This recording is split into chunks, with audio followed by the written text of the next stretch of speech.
What is up guys, Done at the site. In this video, I'm going to show you how you can connect your Twilio to Base44.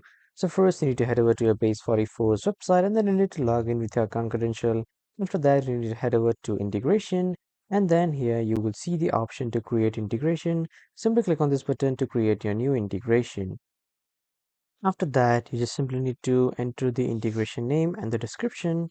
And after adding it, you need to click on continue to integration, and after that here you will require the API key. So first enter the name of the API key. I will add it as Twilio, and after adding here you need to open the Twilio console in the new tab by just simply typing console.twilio.com, and after that here you will see the auth token.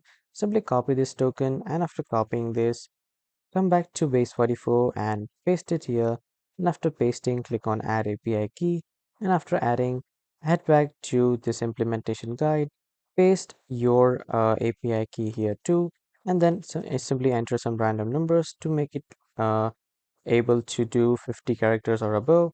And after that, when you're done, simply click on save integration to save this integration.